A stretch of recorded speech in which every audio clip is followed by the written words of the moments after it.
रशीद भाई, आप भी भोपाल में बैठे हुए हैं, क्या आप भी जो संजीव की राय उससे सहमत लगते नजर आते हैं? ये नरेंद्र सिंह तोमर जैसे लोगों को चुनाव में उतार देना, 7-7 सांसदों को उतार देना, और वो भी अभी दूसरी लिस्ट है, पता नहीं तीसरी लिस्ट में और कितने लोग आ जाए।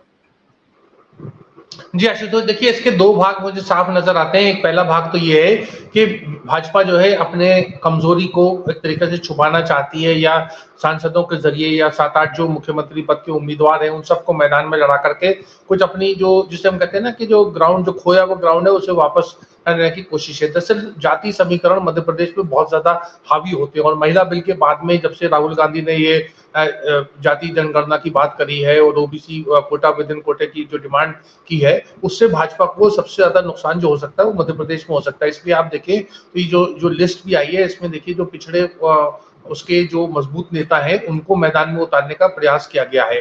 तो एक तो भाजपा ये चाह रही है, क्योंकि कई सर्वे हुए जिसका संजीव जिक्र कर रहे थे, और उस सर्वे में उस समय ये हुआ कि जो जाति समीकरण के आधार पर अगर शिवराज सिंह चौहान को अगर हटाया जाता तो बहुत ज्यादा नुकसान होता, मतलब चुनाव से पहले। तो ये पूरी कवायद की है, सोची समझी रणनीति का हिस्सा है।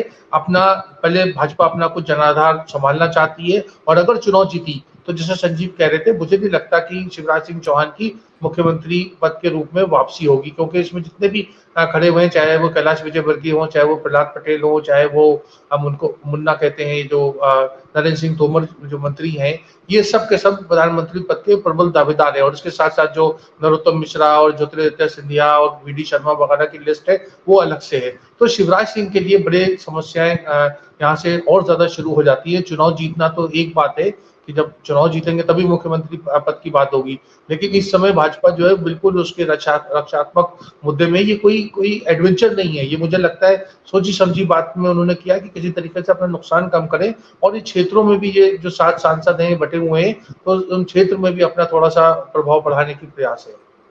बट रशीद भाई, क्या ये शिवराज सिंह चौहान पे अविश्वास है पूरी तरीके से, या वाकई में मध्य प्रदेश में भारतीय जनता पार्टी की स्थिति कमजोर है? क्योंकि देखिए, अगर पार्टी की स्थिति कमजोर है तो एक अकेला आदमी कितना उठा लेगा वहां पे। तो शिवराज सिंह चौहान 3 बार के मुख्यमंत्री हैं, और उस वक्त तो मध्य प्रदेश के अंदर भारतीय जनता पार्टी को उठाकर लाए थे जो वहां भारतीय के नेतृत्व में पार्टी की हालत बड़ी कमजोर हो गई थी। फिर 2 बार चुनाव जिता खिलाए, तो ऐसा नहीं बड़े कमजोर नेता नहीं है किसी भी हालत से। तो ये उनके ऊपर अविश्वास है या पार्टी की स्थिति कमजोर है? नहीं आशुतोष, इसमें दोनों चीजों का समावेश मुझे नजर आता है, क्योंकि मध्य प्रदेश की जो राजनीति है वो टोटल शिवराज सिंह चौहान के इर्द गिर्द घूमती है, क्योंकि वो भाजपा के इतिहास में सबसे लॉन्गेस्ट सर्विंग मुख्यमंत्री हैं इस समय।